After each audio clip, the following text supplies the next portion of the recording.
and please remain standing afterwards. I pledge allegiance to the flag of the United States of America and to the republic for which it stands, one nation, under God, indivisible, with liberty and justice for all. Please remain standing. What am I doing? If I could ask you to remain standing for just a minute. I have a special kind of presentation tonight. And actually, Krista Diefenbach happens to be here to speak anyways. But some time ago, I asked the 11th grade student, Krista Diefenbach, who happens to be a fantastic choral member in our program, to record the national anthem so that we could use it at our sporting events. She did a couple last year for me, and some time ago I said, can you put that on a recording for use at our winter and spring events? This morning, she sent me what you're about to see, her rendition of the national anthem, and it is absolutely remarkable. Krista, now you told me how you did this, but if I understood correctly, Krista used her phone and an app called Acapella, I believe it is, basically a headset with a microphone.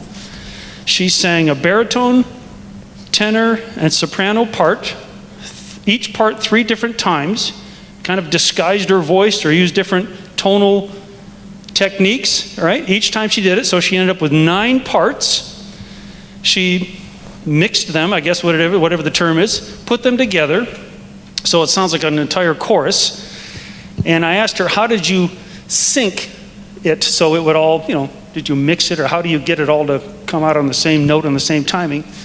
She said she first recorded herself directing it, right? So that when you sang each of those 9 times, you were watching yourself directing it on yet another screen so that you could time yourself perfectly so that you could produce what you're about to see here. So please remain standing. This is Krista Diefenbach, 11th grade student at Tunkhannock High School, singing the national anthem.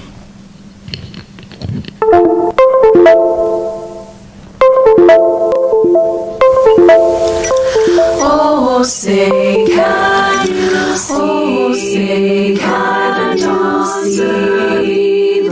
the dawn's early light, what so proudly we hailed at the twilight's last gleaming, whose broad stripes and bright stars through the perilous fight o'er the ramparts we watched were so gallantly streaming, and the rocket's red glare, the bombs bursting in air, gave proof through the night that our flag will, oh, say does that star-spangled banner yet wave o'er the land of the free and the home of the brave.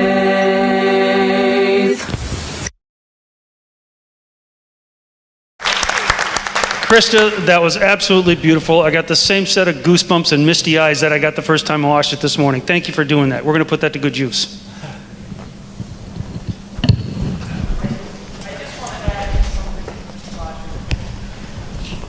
Out of all of this confusion and chaos that we feel like we have felt over the course of the last year, okay?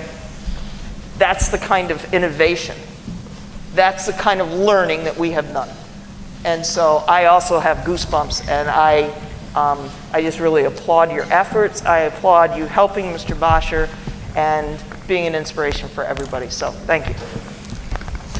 Yes, thank you. That was fabulous.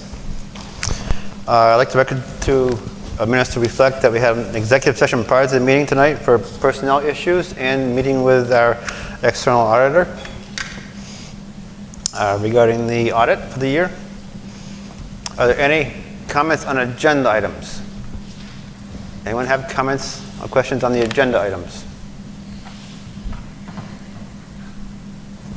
Okay. Item 4, approval of minutes. Second. A motion and a second. Any discussion, comments, or questions? Roll call, please. Mrs. Bennett? Yes. Mrs. Gregory? Yes. Mr. Perry? Yes. Mr. Swilly? Yes. Mr. Widener? Yes. Mr. Burke? Yes. Mrs. Arnold? Yes. Mr. Farr? Yes. Item 5, business and finance reports. We have- Motion to approve item 5. 1 Through 6. through 6. Do we have a second? Second. Okay, we have a motion and a second. Any questions or comments? Roll call, please. Mrs. Gregory? Yes. Mr. Perry? Yes. Mr. Swilly? Yes. Mr. Widener? No. Mr. Burke? Yes. Mrs. Bennett? Yes. Mrs. Arnold? Yes. Mr. Farr? Yes. Item 6, superintendent's report. Asking for motion to approve items 1 through 5 of the superintendent's report. Motion to approve. Second. We have a motion and a second. Any discussion? I just wanted to thank Coach Stroney for the years that he put in here at Tunkhannock. He's not here tonight that I can see, but he was the first high school level coach that our family came in contact with, and he really, it kind of set the standard of what we thought we'd expect from our coaches. He taught them a lot more than just soccer on the field. So I'm sad to see him go. I wish he had, maybe 2 more years in him, so Connor had him for the rest of the time, but I wish him the best in his retirement. Yes, he's done a fine job. I wanted to add, I'm going to miss Michelle being here, but she's going to be redirecting her efforts to another priority for the next few months, so we'll miss having you in the intermediate center. Bringing us new customers. Okay, roll call, please. Mr. Perry? Yes. Mr. Swilly? Yes. Mr. Widener? Yes. Mr. Burke? Yes. Mrs. Bennett? Yes. Mrs. Gregory? Yes. Mrs. Arnold? Yes. Mr. Farr? Yes. Does anybody have anything on committee reports? Mr. Farr, if I could just give Yes, go ahead. I'm sorry. the board a very quick update. As everybody knows, we, thanks to the efforts of a lot of folks, we were able to bring back cohort A and B very successfully this week. I really want to thank Mr. Bosher, Mr. Ellsworth, Mr. Shapolsky, and all of their staffs, because this was a Herculean effort. And if anybody wants to hang out afterwards, Mr. Bosher has offered to take us to some of these areas that we've repurposed, and to show us a few of the things that what the high school day looks like now. So we're learning as we go. However, the plan that was put together, it worked. It was very successful, and now we're looking forward to bringing back about 75 Fusion C3 kids on April 8th. So that's the next phase. I wanted to talk to you a little bit tonight about some of the things that we're planning for summer learning. So as we're looking ahead and we're planning for what are opportunities that we're going to have for kids this summer, we are beginning to wrap our heads around that, and also the staffing for next year. So this is very preliminary, okay? But we're looking at a K-4 Cub Camp, more of a fun experience. And our academic focus would be on numeracy, literacy, and writing. We're lots of outdoor fun. We actually have a couple people that are certified in PE. We're looking at some STEM programming that we would have thematic learning. So in other words, every week may have a theme, followed by a field trip at the end of the week, which would be a sort of a culminating event. We're trying to be flexible in scheduling because we know that some families have trips planned and whatnot, so that is also, we're taking those things into consideration, as well as our teachers. We'd provide breakfast and we would provide lunch, and we would provide transportation. So that's sort of what we're looking at that level. Mary Jean and I have met with some folks that are very interested in participating with that program, or in that programming. And we have a meeting again on April 7th, I believe. So that is in the works. For our 5th through 8th graders, again, we have to look at 5th through 8th grade a little bit differently. So we're looking at grade level mathematics mastery and English language arts mastery. Lots of outdoor activities, lots of STEM activities. Again, having a theme to the week with a field trip or some culminating event at the end of the week. Flexible scheduling, meals provided, transportation. This would be on campus. And I will tell you right now, it will largely be unplugged. We're going to take a break from the devices. So largely unplugged. Now at the high school it looks a little different. So we're going to have credit recovery, which means if a kid did not do well in a class, a kid failed a class, they would have the opportunity to make that class up. And we're looking at ELA, math, social studies, and a few electives. So opportunities for kids to regain that credit. But we're also looking at some enrichment activities for 9th through 12th graders. So these would be courses that we might be able to offer that we typically don't offer, or through dual enrollment, etc. So there may be some opportunities for some of our older students to take some enrichment classes. I wanted to give the community an update. We are back in the substantial community transmission level. This again came from the website of the Department of Health. Our positivity rate is 14.6. It's not quite as high as it was in February, but it has climbed. So we are back in this substantial community transmission. I'm not sure what things will look like next week. I also wanted to review, I know some of you know that the primary center has been closed the last 2 days. They've been working online. I just wanted, again, to review this because we haven't talked about it in a while. But these are the guidelines set down, and it's based on building size. So that's the reason that there's two different thresholds here. So Mahoopany and the primary center, formerly Roslyn Elementary, those are smaller buildings, and they're built for a smaller number of students, whereas the intermediate center and the high school are larger buildings. So the thresholds at those buildings are 4 to 6 students identified, or 4 to 6 staff and students. Whereas at the primary center, once you get into that 2 to 4 range, you're looking at a 3 to 5 day shutdown. And that's in consultation with the Department of Health. We talk to them, we call them, we consult with them, because sometimes those weekend dates can count too. So there's a lot that goes into this, but we are really trying to be vigilant. So these are the cases that we're currently tracking. And I apologize, I couldn't get all of the information tonight from the nurses, but this is updated. So we're tracking 2 at the high school, 2 at the intermediate, 1 at the STEM Academy, 4 at the primary center, and 1 at Mahoopany. So a total of 10 cases. And Heather, the primary center will reset to 0 on Monday, correct? Yes, it will reset to 0 on Monday, correct. So, but this is kind of what happens, right? When we have cases, and again, I apologize, I don't have the IC numbers, but, and Mary Jean, just as I was leaving tonight, said, no, I have 10 students out. So this is what happens though. And now these are not positive cases, these are just close contacts, right? And typically where this is coming from is like the bus, or it's happening outside of school. Because in our classrooms, these kids are 6 feet apart. So we're not having to contact trace them, or we're not identifying them as close contacts. It just gives you an idea of what happens. I think that's all I have tonight, unless you guys have any questions. Yeah. Yes. Is there a tuition attached to that, or is it? No tuition. Those would be, thank you, Lori. Yeah. All right, so that would be a free, yes. Just a quick question.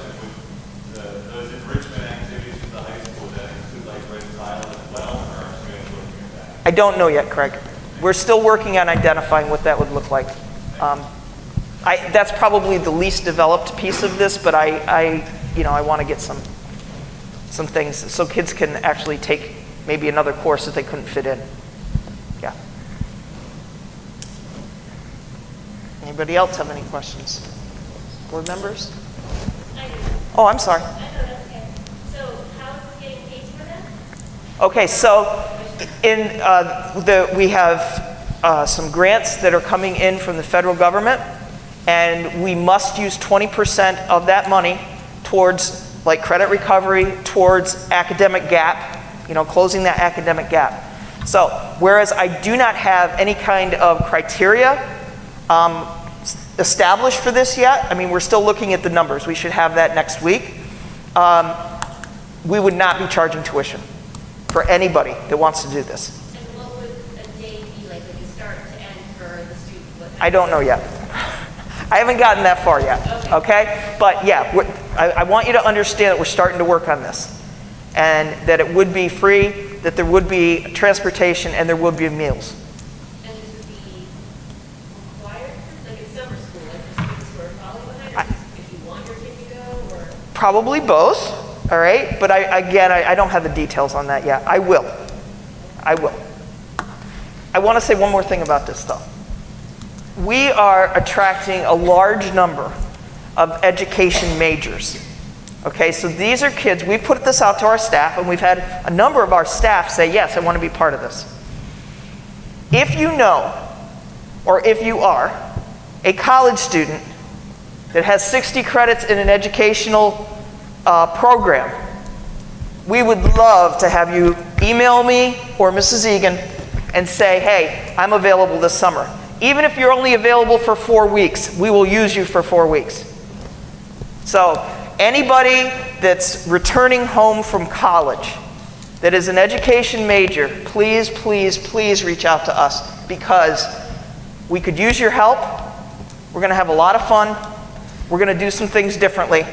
But I would like to have as many people involved in this as possible, to have very small groups of kids.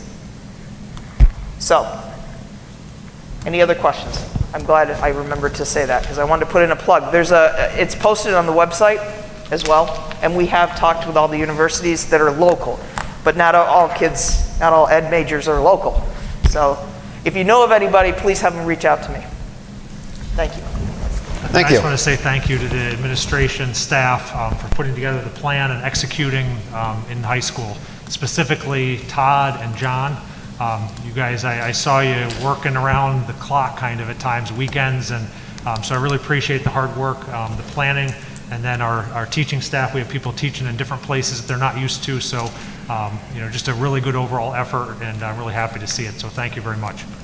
And I believe our administrators are telling us that the principals in high school, that kids are happy to be back 4 days a week, happy to be back with their other friends. 4 fantastic days. They're all back together, I mean, other than ones that are on campus. So that's a great sign. I can tell you that there were literally tears of joy on Monday morning when students and teachers saw each other again for the first time in months. Students who hadn't seen each other literally since last year. And it was a joyful reunion on Monday. And it's been really just a healthy environment. The senior advisors, senior class advisors, Ms. Demi and Ms. Fiorillo and Mrs. Shao came in on Sunday afternoon and decorated the halls, brought senior hallway, brought some of the memorabilia from their senior float, from last year's float into the building. We had the drum line out in front of the building on Monday morning to welcome the students back. The junior class and the senior class advisors have gone around and decorated the hallways with students' names, all the senior class names. It's starting to feel alive again. Plus, of course, today, if you saw the campus on your way in, the sports teams are out there. It's just been, we're really proud of our new banners out there on the light poles, and the campus is just alive and abuzz with activity. It feels good.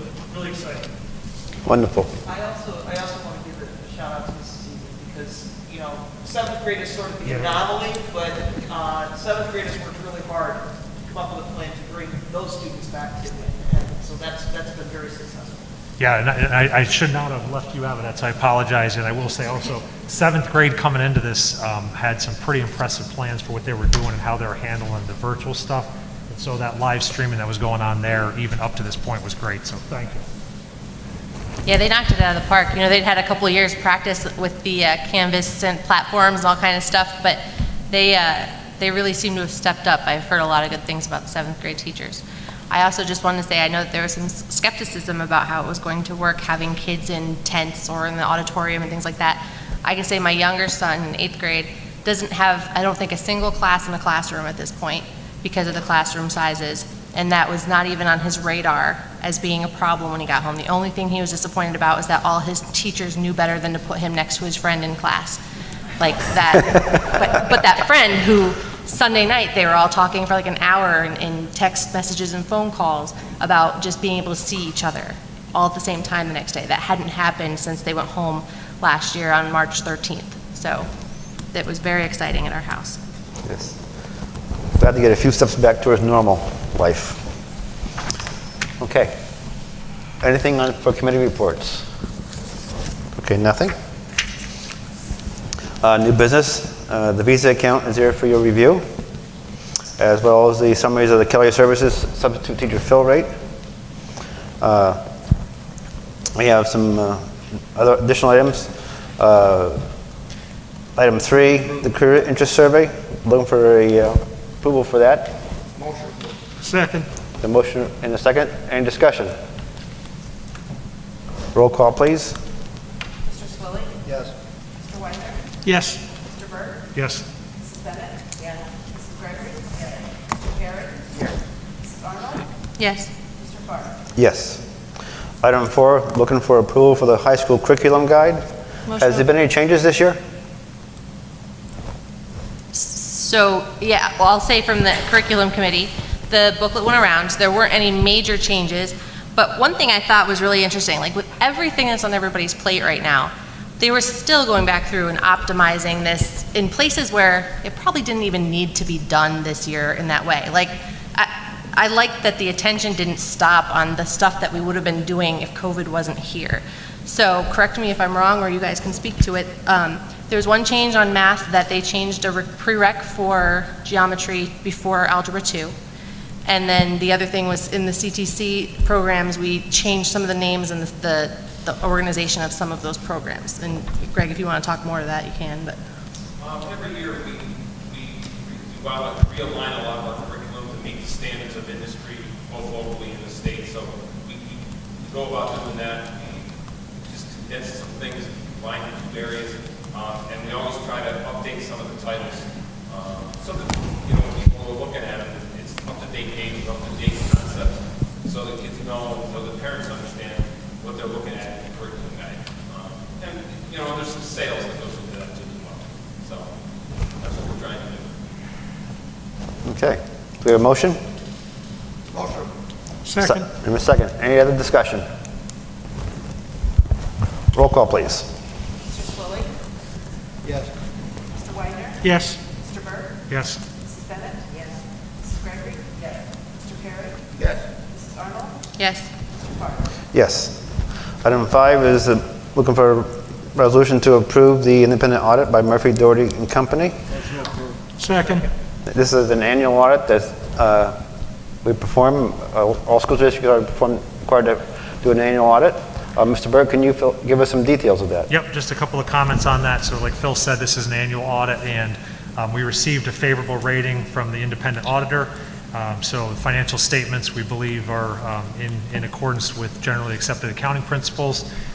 We had for that year ending $48.6 million of income with $47.5 million of expenditures. And so we were able to end with a fund balance of $5.7 million.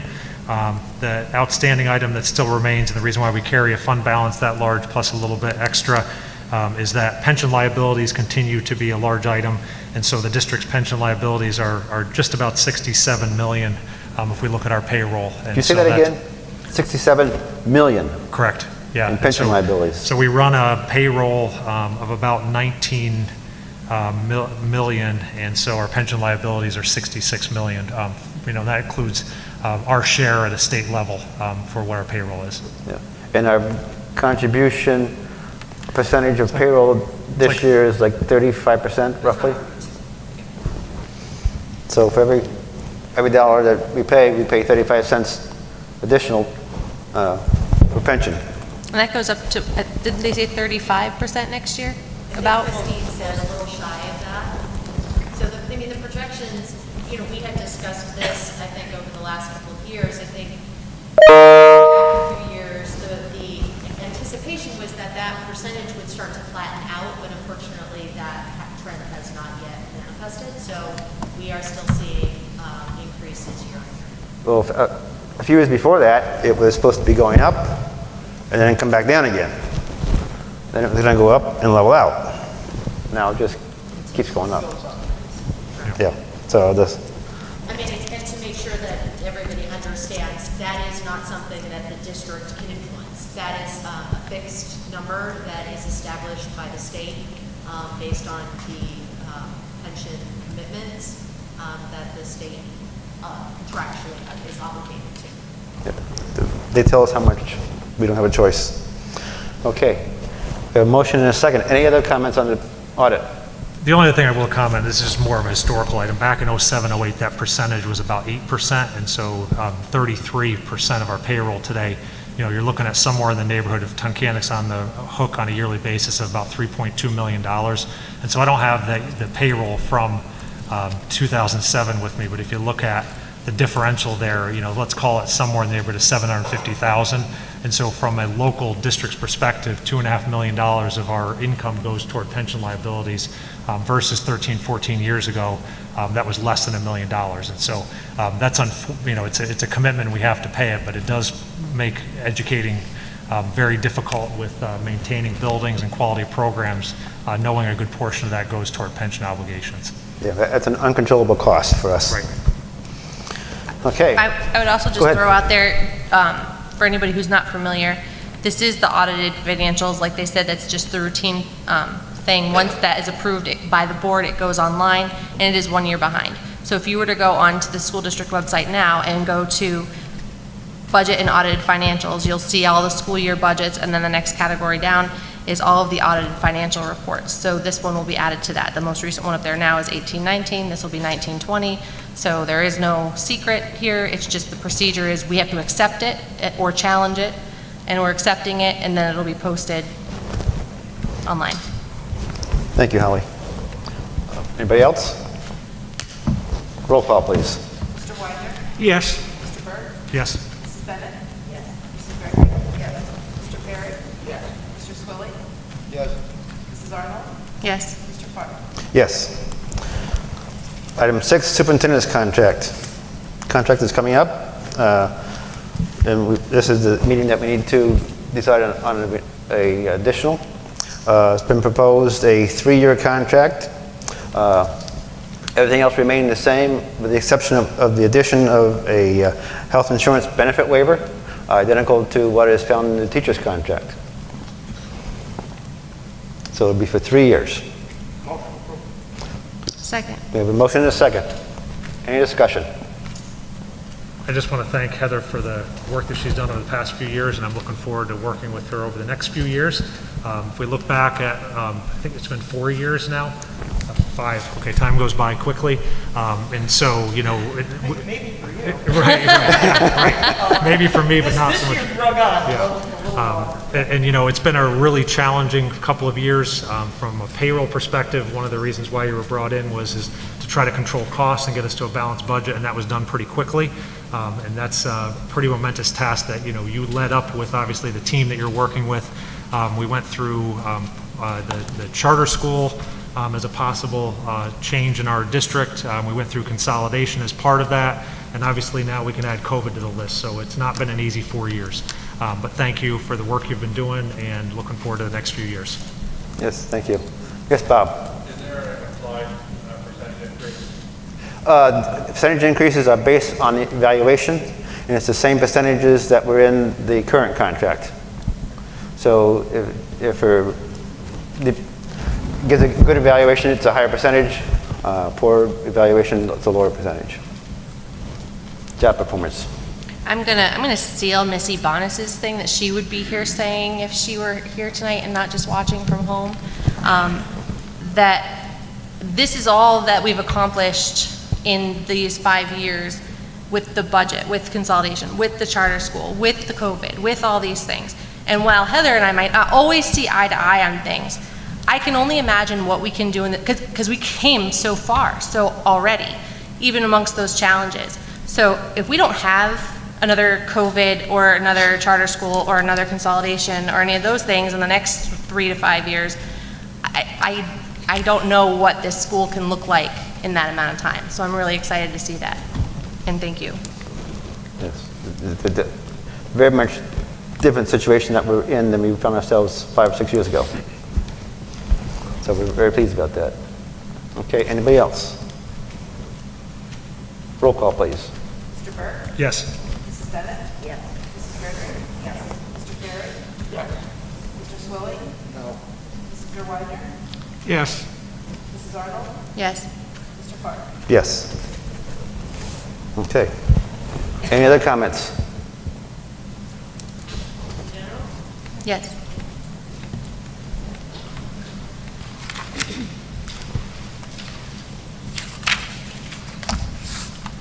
My name is Teresa Pasolka. Just a couple general questions. The CDC, as you know, changed the guidelines for spacing from 6 to 3 feet, citing a study in Massachusetts schools saying there was no difference in transmission between 3 and 6 feet. Is that going to have any impact on how things are arranged now? It is not, and there's 2 reasons. One is, Shay can explain this in more detail. By the CDC guidelines, we're still in a high transmission rate. Until the Department of Health would change their standard for contact tracing, which is still 6 feet, we're not going to compress.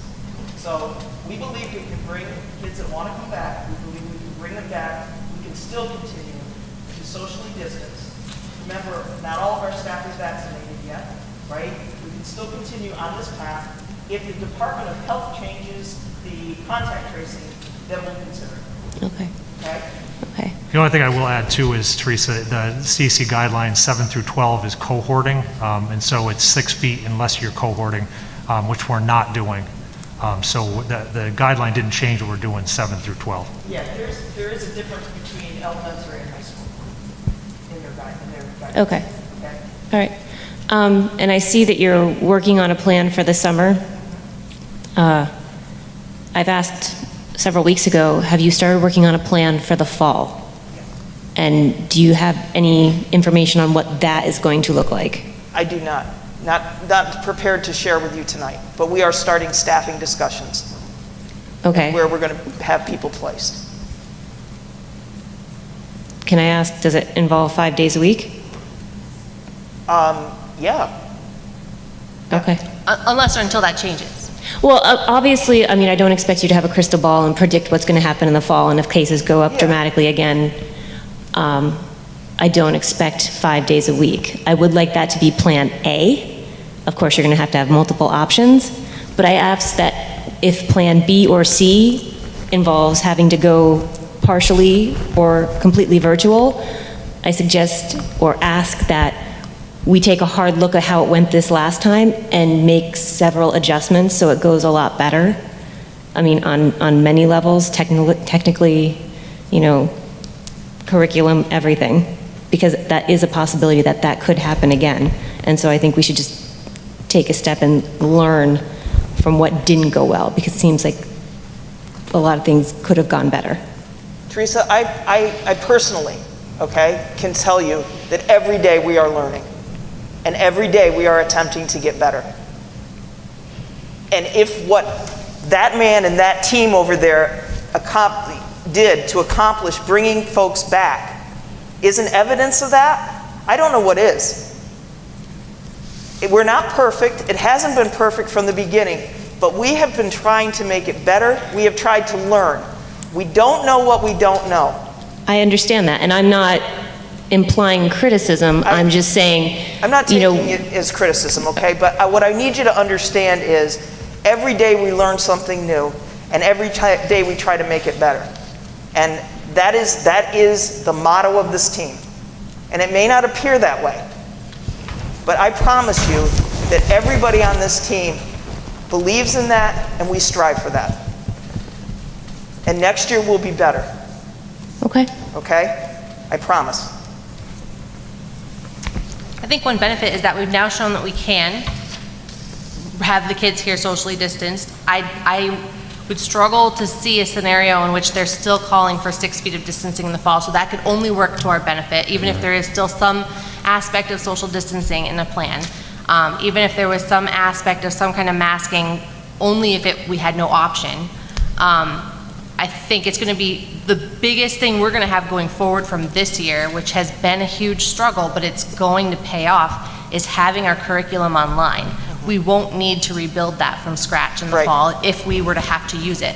And let's be honest, there are going to be a large number of families that even if we return to completely normal school in the fall, they're going to choose to continue using the C3 program.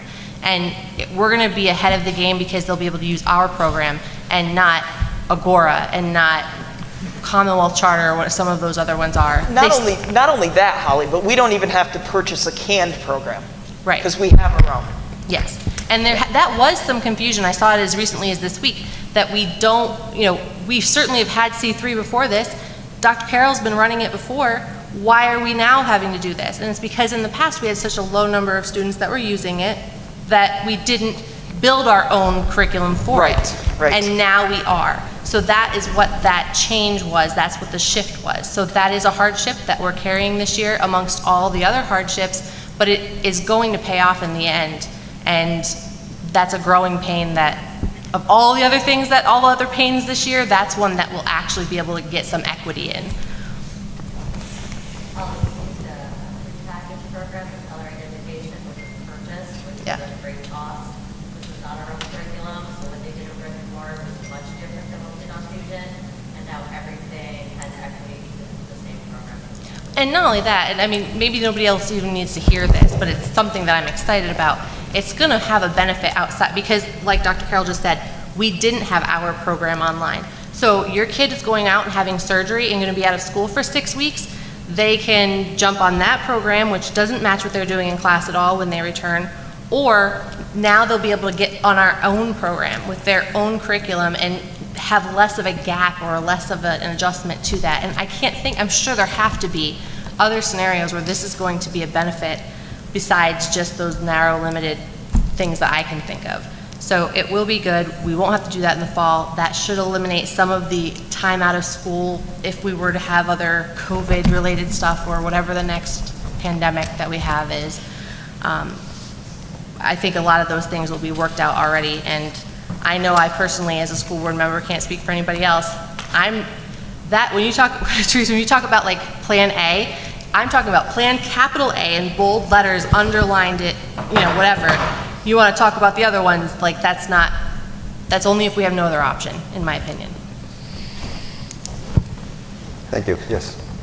Hi, as you know, I'm Krista Diefenbach, and I'm a junior here at the high school. As many of you know, I am a very active member in our music department. As a community, we have seen how things have changed due to COVID. Most things have altered to accommodate proper social distancing and CDC guidelines so sports and other activities could occur. My suggestion is to shed a little light on our music department. I know that there are a lot of unknowns when it comes to doing music safely. I also know that this decision on the matter might not involve all of you, but it has been really rough on me as well as my other musical peers to watch sports having things going on while we have just had 1/4 of our marching band season. Us chorus kids haven't sung in person since last March.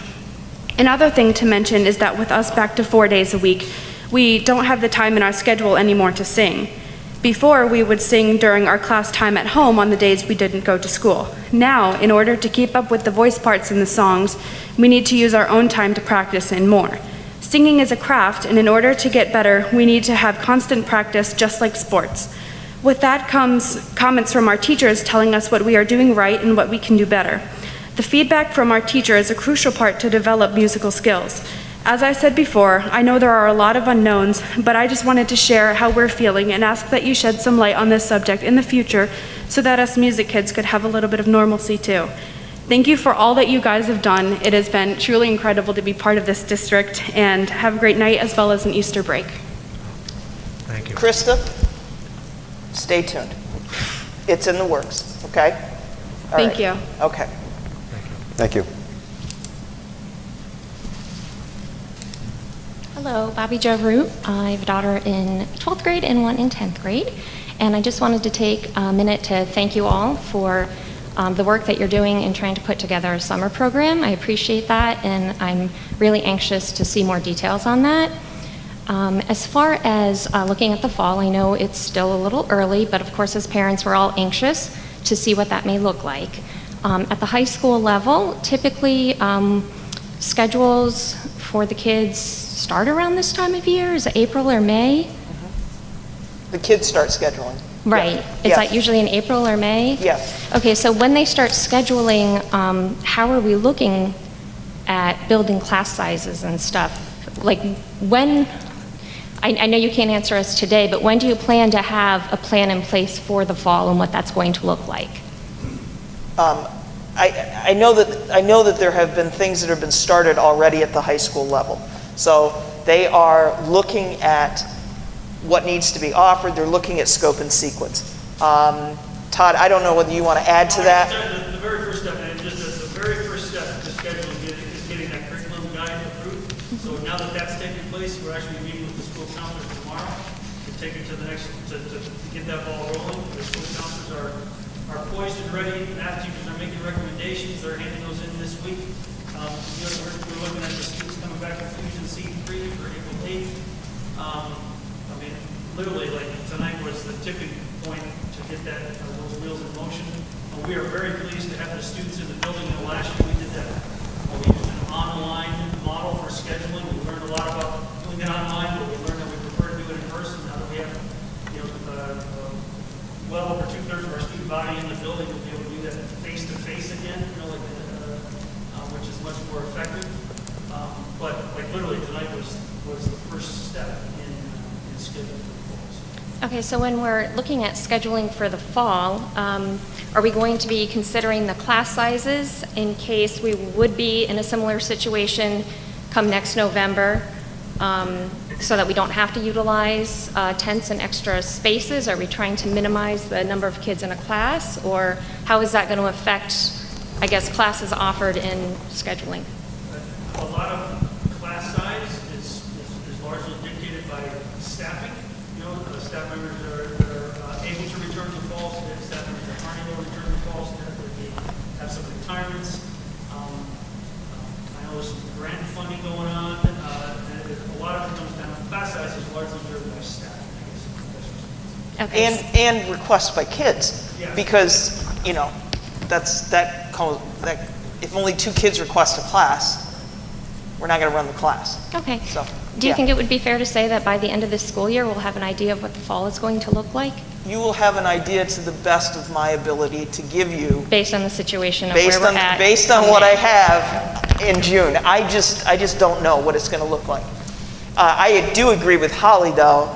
I don't foresee us coming into the fall with as rigid of a social distancing guideline as what we have right now. So maybe 4 feet. So we're going to go back into our classrooms. We're going to look at what does 4 feet look like. It may not look much different than it looked last April. Okay. Or February. So obviously, April it was empty. Obviously, we learned a lot this year, and a lot of Yes. it had to be as a reaction more than being proactive, just because of what was thrown at us.